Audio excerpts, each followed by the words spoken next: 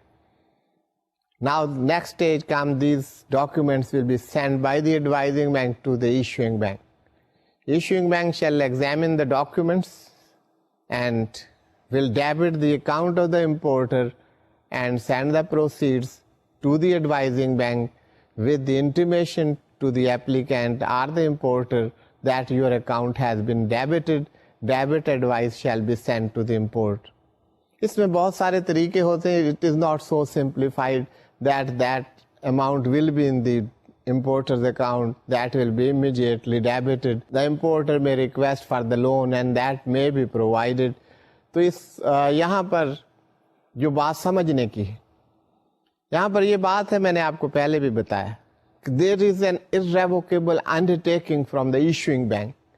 یہ جب documents issuing bank کے پاس آئیں گے تو ایشوئنگ بینک کے پاس کوئی چوائس نہیں. if the documents are in order، وہ کمپلائنگ پریزنٹیشن ہے تو ایشوئنگ بینک ریفیوز نہیں کر سکتا payment, whether there are the balance in the account of the importer or not. Issuing bank has to make the payment to the beneficiary. That undertaking has been given by the issuing bank at the time of issuing the letter of credit. یہی سے تو یہ document اتنا معتبر بنا تھا. اس کی reliability جو ہے اسی میں مضمر ہے کہ یہ payment that has been undertaking by the issuing bank. تو any way that payment is to be made. اس کے باقی مختلف طریقے ہو سکتے ہیں، وہ امپورٹر ارینج کر دے گا تو that's all right. The account of the importer shall be debited. Otherwise, financing facilities can be provided. Even if that is not done, the issuing bank shall make payment to the beneficiary. یہ چونکہ documents advising bank کے through آئے ہیں تو this payment shall be send to the advising bank for honoured credit to the beneficiary's account. Now next stage is that advising bank has received the payment. Advising bank shall credit the account of the beneficiary under intimation to the beneficiary. اس کو credit advice بھیج دے گا کہ آپ کا account credit ہو چکا ہے. سو students, یہ flow chart تھا، یہ کریڈٹ لیٹر آف کریڈٹ کے آپ سائیکل کہہ سکتے ہیں، cycle of the letter of credit, how letter of credit moves. تو اس سے آپ کو پورا میکنزم جو ہم اس کو پڑھتے رہے ہیں، جو باتیں کی ہیں، وہ سب آپ کو کلیئر ہو گیا ہو.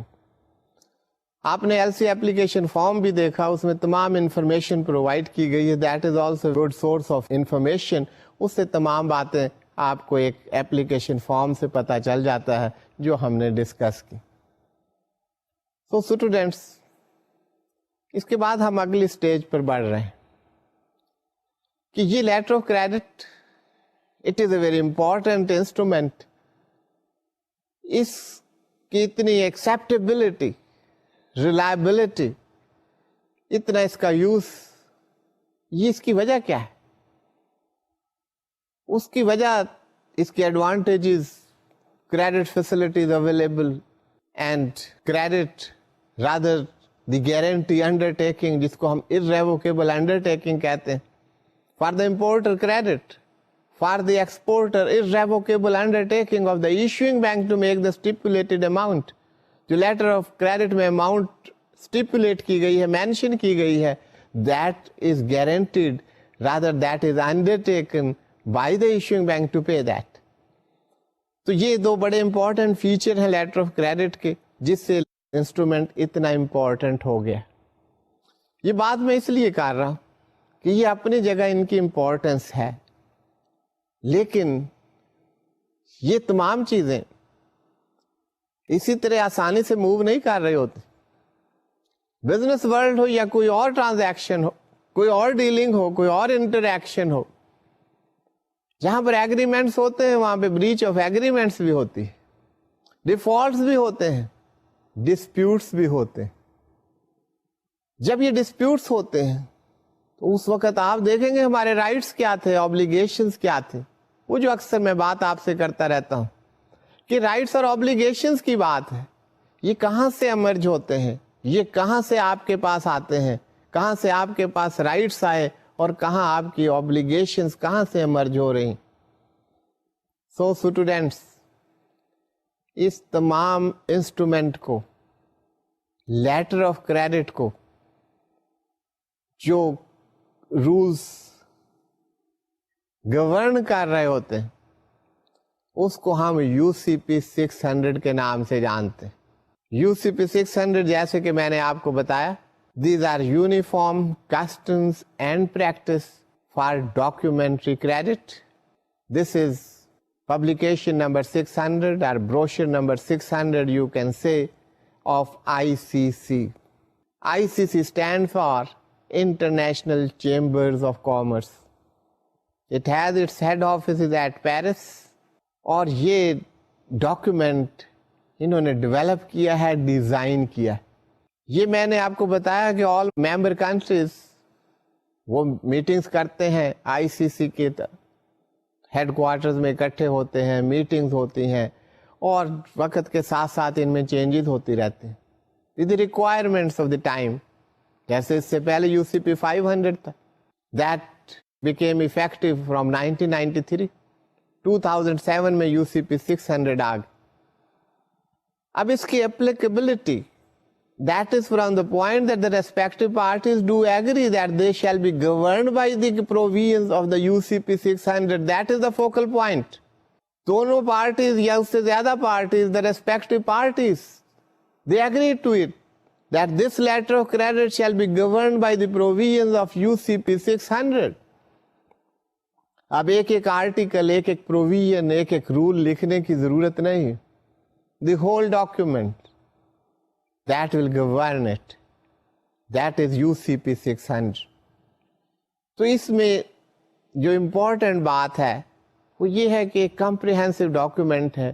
یہ جو رولز ہیں which are according to the international standards, جو کہ customs and practices of trade کے مطابق ڈیزائن کیے گئے ہیں، and which have the acceptability of the other chambers of commerce.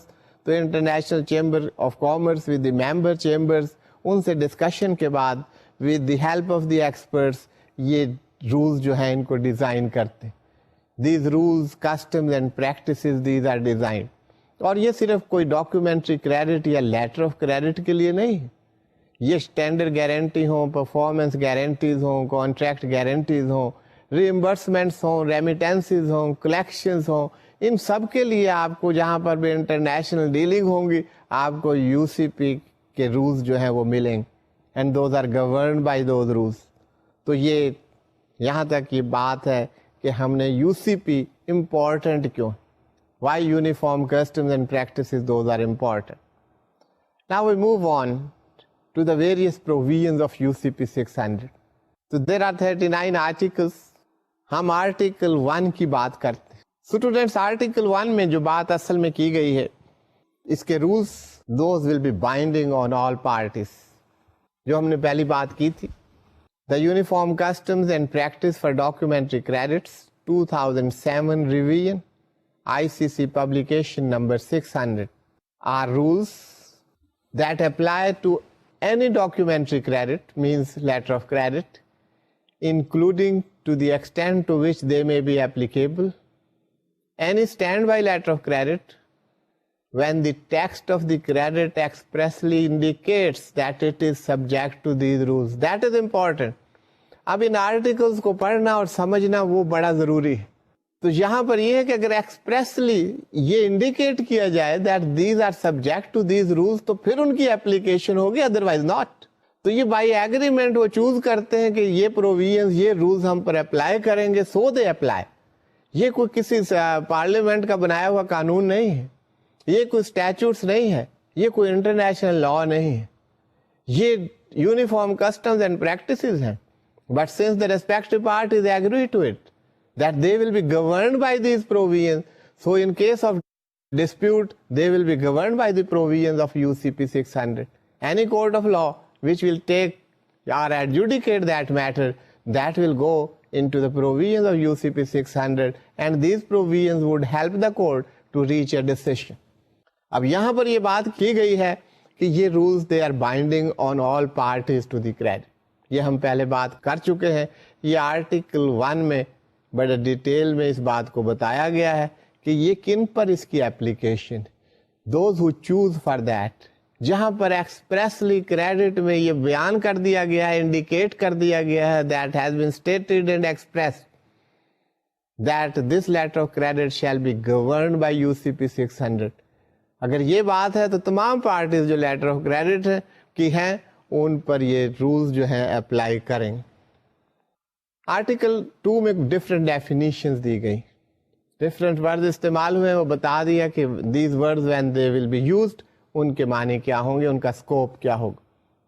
Advising bank you already know, advising bank کو define کر دیا گیا ہے, سلائڈ پر دیکھیے گا.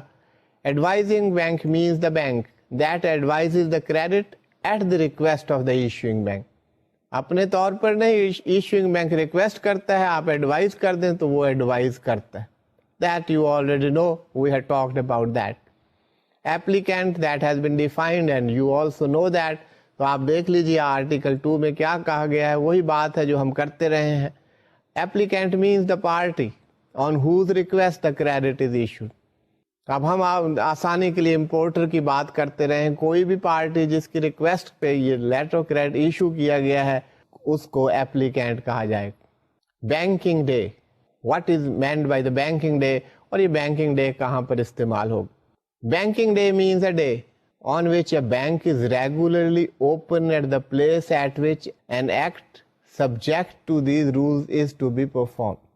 پیمنٹ کے لیے, پریزنٹیشن کے لیے. بینکنگ ڈے کا مطلب ہے کہ آپ نے documents are to be presented, یہ LC میں کہا گیا. تو those will be presented in the banking day. And what is meant by the banking day? یہاں پر یہ بات کی گئی where the bank is regularly opened at the place, جہاں پر اس کو وہ ایکٹ پرفارم کرنا ہے اور وہاں ریگولرلی وہ بینک اوپن ہے, تو that is a banking day. وہ بینکنگ آورس کے اندر آپ پریزنٹیشن کر سکتے ہیں. If that bank is not open تو پھر آپ پریزنٹیشن نہیں کر سکتے. اسے آپ ایسے سمجھ لیجئے کہ پریزنٹیشن یا کوئی اور کام جو which has been mentioned in the letter of credit وہ آپ بینکنگ آورز میں کریں. Beneficiary has been defined and that you already know, اس پر ہم کئی دفعہ بات کر چکے ہیں. Beneficiary means the party in whose favour a credit is issued. اس میں زیادہ بات کرنے کی ضرورت نہیں ہے, we have talked about that. Complying presentation پر بھی کئی دفعہ بات ہوئی. The definition is given over here. Complying presentation means a presentation that is in accordance with the terms and conditions of the credit, the applicable provisions of these rules, and international standard banking practice.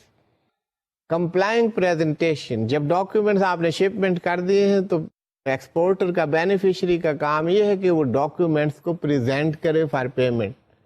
یہ complying presentation کب ہوگی؟ اس میں کہا 3 چیزیں یہاں پہ بتائی گئی ہیں. that should be in accordance with the terms and conditions of the credit. وہ documents, those should be in accordance with the terms and conditions as mentioned in the letter of credit. Applicable provisions of these rules. یہ جو UCP 600 کے جو بھی applicable provisions ہیں, تمام provisions آپ پر apply نہیں کر رہی ہوں گی, ان کے مطابق ہونی چاہیے. اور تیسری بات, انٹرنیشنل اسٹینڈرڈ بینکنگ پریکٹس, جو ایک انٹرنیشنل بینکنگ پریکٹس ہے, اسٹینڈرڈ بینکنگ پریکٹس, اس کے مطابق اگر ہونے چاہیے. یہ 3 چیزیں ہیں تو وہ پریزنٹیشن کمپلائنگ پریزنٹیشن ہے. اور اس کا ریزلٹ کیا ہوگا؟ when the exporter, the beneficiary makes complying presentation, it is the duty of the negotiating bank or the issuing bank or the paying bank to make the payment or negotiate the documents. اس کے بعد confirmation. ہم نے confirming bank کی بات کی تھی, وہاں پہ ہم نے یہ کنفرمیشن کی بات کی ہے. تو آپ دیکھیے کہ کنفرمیشن کو کیسے ڈیفائن کیا گیا ہے. Confirmation means a definite undertaking of the confirming bank in addition to that of the issuing bank to honor or negotiate a complying presentation. You know all that کہ confirming bank کون تھا اور confirming bank کے کیا obligations ہیں, اور وہ ساری باتیں ہم کر چکے ہیں, میں اس کی ڈیٹیل میں نہیں جا رہا. تو یہ کنفرمیشن یہ ہے, when a confirming bank adds its confirmation to a letter of credit, تو اس کو کنفرمیشن کہا جائے گا. وہ کنفرم کیا کر رہا ہے؟ ایڈنگ اٹس کنفرمیشن سے مراد کیا ہے کہ وہ آنر کرے گا یا نیگوشیٹ کرے گا اگر کمپلائنگ پریزنٹیشن کی گئی. واٹ آر دوز سرکمسٹانسز, وہ آگے چل کر اس پر بات ہوگی. کنفرمنگ بینک, وہ جو بینک ایڈ کر رہا ہے اپنی confirmation, that is a confirming bank. Credit means letter of credit. This has already been defined, اور بار بار اس پہ بات کی ہے. کریڈٹ کی ڈیفینیشن ہم پہلے بھی دیکھ چکے ہیں. ابھی ہو رہا تھا کنفرمیشن میں ٹو آنر. اب یہ ٹو آنر کا کیا مطلب ہے؟ اب آپ کہیں کہ آنر کا مطلب ہے تو اس کو عزت بخشیں. نہیں, what is meant by to honour? یہاں پر انہوں نے بتایا کہ یہ آنر کا یہاں پر کیا مطلب ہے. Honour means a to pay at sight if the credit is available by sight payment. اگر کمپلائنگ پریزنٹیشن کی گئی ہے, یہ کیونکہ پہلے بات کی گئی ہے تو یہاں صرف آنر کی بات کر رہے ہیں. یہاں پہ آنر کا مطلب ہے to pay at sight if the credit is available at sight. اس کے علاوہ اگر سائٹ پر نہیں ہے, to incur a deferred payment undertaking and pay at maturity if the credit is available by deferred payment. Deferred payment پہ ہے تو انڈرٹیکنگ ڈیفرڈ پیمنٹ کی, and pay that at maturity. وہ انڈرٹیکنگ دی جائے گی کہ ڈیفرڈ پیمنٹ اس کی ہو گئی ہے اور میچورٹی پر اس کو پے کیا جائے گا. That can be deferred not through a bill of exchange but through other instrument or document. اس کے بعد اگر ایکسیپٹنس کی بات ہے, to accept a bill of exchange drawn by the beneficiary and pay at maturity. اگر یہ deferment through bill of exchange ہو رہی ہے تو وہاں بھی ایکسپٹ ہوگا اور میچورٹی پر پیمنٹ ہو جائے گی. اس کو آنر کہا جائے گا. یہ تینوں چیزیں آنرس.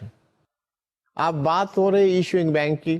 آپ ایشوئنگ بینک کا بار بار ہم ذکر کر چکے ہیں, by now you know that. تو یہ آپ ڈیفینیشن آرٹیکل 2 میں پڑھ لیجئے گا, وہی بات ہے جو ہم نے پہلے کی. نیگوشیشن میں نے آپ کو سمجھایا تھا, یہ بہت امپورٹنٹ پارٹ ہے پیمنٹ میں. لیٹر آف کریڈٹ کی پیمنٹ کا سب سے امپورٹنٹ پارٹ جو ہے from the view point of the exporter اور beneficiary, that is the negotiation of documents. اس پہ کافی ہماری بات ہوئی ہے, یہ آپ ڈیفینیشن دیکھ لیجئے گا, آپ اس کو سمجھ جائیں گے. Negotiation means the purchase by the nominated bank of drafts. Drafts میں آپ کو بتا رہا ہوں بل آف ایکسچینج کو کہتے ہیں. Drafts drawn on a bank other than the nominated bank and are documents under a complying presentation by advancing or agreeing to advance funds to the beneficiary on or before the banking day on which reimbursement is due to the nominated bank. So students, that is the definition of negotiation, and you have studied at length what negotiation is, so you can appreciate that, you can understand that. اس کے بعد nominated bank کی بات ہوئی ہے. Nominated bank پہ بھی ہم بات کر چکے ہیں. اب پریزنٹیشن کی بات ہو رہی ہے. کمپلائنگ پریزنٹیشن کی ہم نے بات کی. پریزنٹیشن کس کو کہیں گے؟ Presentation means either the delivery of the documents under a credit to the issuing bank or nominated bank or the documents so delivered. Delivery of documents وہ nominated bank ہو یا issuing bank who, that is the presentation. Complying presentation کون سی ہوگی وہ آپ دیکھ چکے ہیں پہلے. Presenter کون ہو سکتا ہے؟ means a beneficiary, bank or other party that makes a presentation. Presentation کے لیے ضروری نہیں ہے کہ وہ ایکسپورٹر کر رہا ہے یا بینیفیشری کر رہا ہے. He can utilize the services of the bank اور دی ادر پارٹی. تو جو بھی پریزنٹ کرے گا ہی از دا پریزنٹر. تو کریڈٹ کا مطلب ہے لیٹر آف کریڈٹ, اور یہاں کانٹریکٹ سے مراد ہے contracts between importer and exporter, جیسے ہم نے کانٹریکٹ آف سیل کی بات کی. اب یہاں پر جو تھیم ہے, جو مین پوائنٹ ہے, وہ میں آپ کو بتا دوں. اس پر ہم پہلے بھی بات کر چکے ہیں کہ لیٹر آف کریڈٹ جو ہے this is a separate transaction as compare to the contract of sale. Contract of sale کا اثر لیٹر آف کریڈٹ پر نہیں ہو سکتا. جب میں یہ بات کر رہا ہوں تو آپ اس بات کو مت بھولیے گا کہ لیٹر آف کریڈٹ جو ایشو ہو رہا ہے that is in line with the contract of sale. آپ کو کامن سینس رولز میں نے یہ بات کی تھی کہ یہ نہیں کہ آپ کا کانٹریکٹ آف سیل کچھ ہو رہا ہے اور letter of credit although it is a separate transaction in the eyes of law, UCP کی نظر میں بھی ایک سیپریٹ ٹرانزیکشن ہے, لیکن یہ بزنس چل نہیں سکتا کہ اگر آپ ایسے لیٹر آف کریڈٹ ایشو کرنا شروع کر دیں جن کا کانٹریکٹ آف سیل سے کوئی تعلق نہ ہو, یا دیٹ از کانٹراڈکٹری اور conflicting to the contract of sale. تو کوشش پوری یہ کرنی چاہیے, یہ پریکٹیکل بات کر رہا ہوں, کہ آپ کا letter of credit contract of sale کے مطابق ہو. لیکن لیگل بات کیا ہے؟ یہاں پر انڈر ٹیکنگ جو ہے ایشوئنگ بینک کی یا ریسپیکٹو پارٹیز کی جو آبلیگیشن ہیں, those are all together under letter of credit. ان کا کسی اور ٹرانزیکشن سے کوئی تعلق نہیں ہے, کسی اور ایگریمنٹ سے کوئی تعلق نہیں ہے. سے کانٹریکٹ آف سیل ہے. اسی طرح there is a contract between importer and the issuing bank کہ جی میں ایشو کر رہا ہوں لیٹر آف کریڈٹ, تو آپ اس کے لیے کولیٹرلز دیں, سیکورٹیز دیں, انڈر ٹیکنگز دیں, پھر میں ایشو کروں گا. That is a separate contract. اس کا لیٹر آف کریڈٹ سے ایز سچ کوئی تعلق نہیں. That issuing bank shall revert to the opening bank. لیکن جیسے میں نے آپ سے کہا کہ ایشوئنگ بینک بینیفیشری کو یہ نہیں کہہ سکتا کہ آپ کی میں پیمنٹ نہیں کر سکتا کیونکہ مجھے امپورٹر سے پیمنٹ ملنے کی امید نہیں. That is the irrevocable undertaking by the issuing bank. So issuing bank's liability, that is primary, and that is not connected with any other contract. تو اس بیک گراؤنڈ میں آپ اس بات کو سمجھیے کہ کیا بات یہاں پہ کی گئی ہے. اب آپ سلائڈ پر دیکھیے. Credit versus contracts. A credit by its nature is a separate transaction from the sale or other contract on which it may be based. Banks are in no way concerned with or bound by such contract. They are not concerned with these contracts, nor they are bound by such contracts. Even if any reference whatsoever to it is included in the credit. Letter of credit میں اگر کوئی reference بھی دیا گیا ہے contract of sale کا یا کسی کانٹریکٹ کا, تو بینک اس سے کوئی تعلق نہیں ہے, لیٹر آف کریڈٹ کا اس سے کوئی تعلق نہیں ہوگا. یہ بتا رہا ہے آرٹیکل 4 آف UCP 600.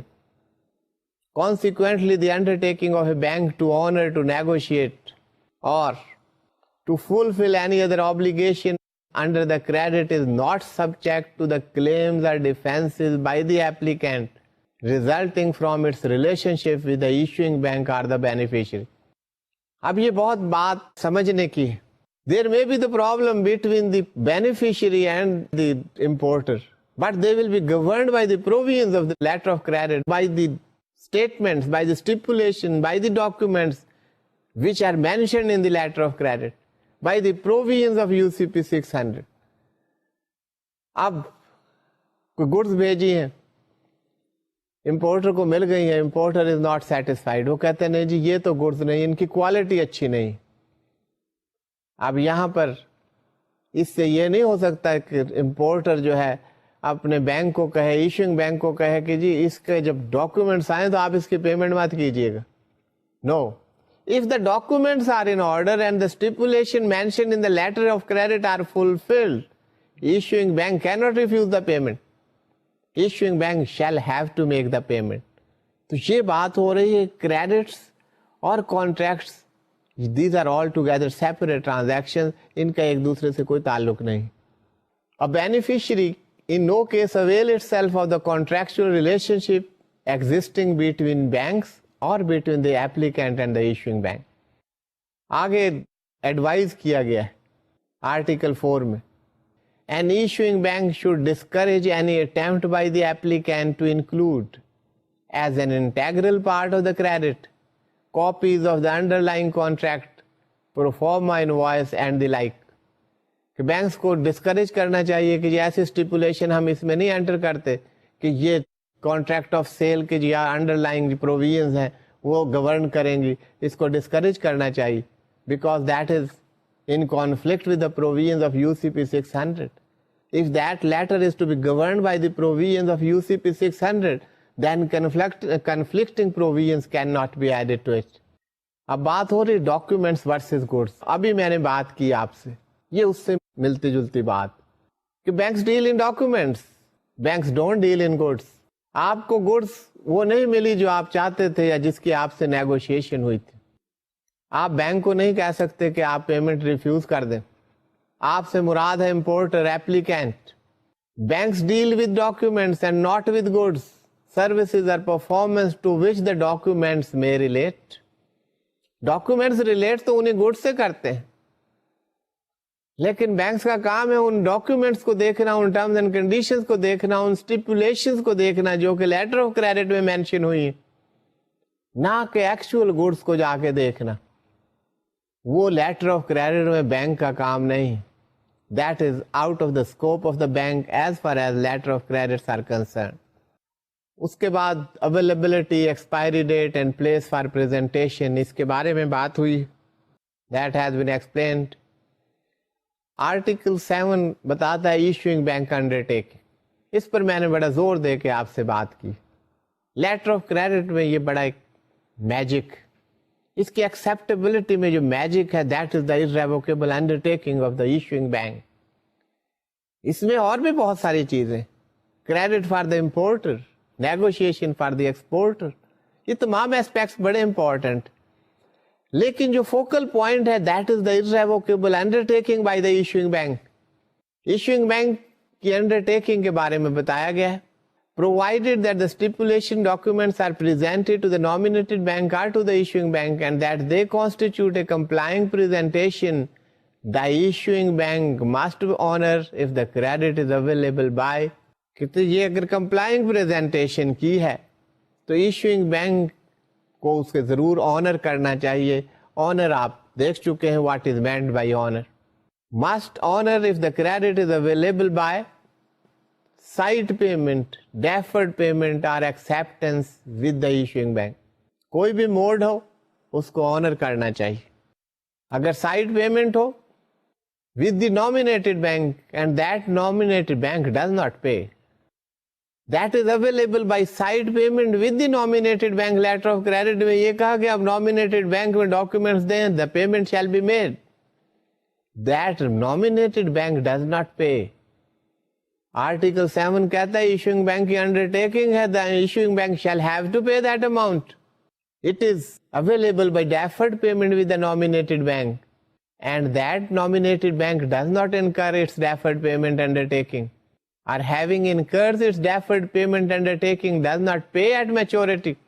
اگر اس کے اوپر اویلیبل ہے ایشوئنگ بینک پر تو اس نے تو پے کرنا ہے. پہلی بات یہ کی کسی nominated بینک پر اویلیبل ہے and that doesn't pay, issuing bank will have to pay, اس کی انڈرٹیکنگ ہے. ڈیفرڈ پیمنٹ ہے, وہ ڈیفر پیمنٹ کر دی گئی ہے, میچورٹی پر پیمنٹ نہیں کر رہا. The responsibility of issuing bank will be there, issuing bank shall have to pay that amount. So students, یہ issuing bank acceptance through bill of exchange ہے, وہاں پر بھی یہی بات. نیگوشیشن کی اگر بات ہو, negotiation with the nominated bank, that is available like that and that nominated bank does not negotiate, that is available by negotiation. But Negotiating bank doesn't negotiate. The undertaking of issuing bank shall be there and will have to pay.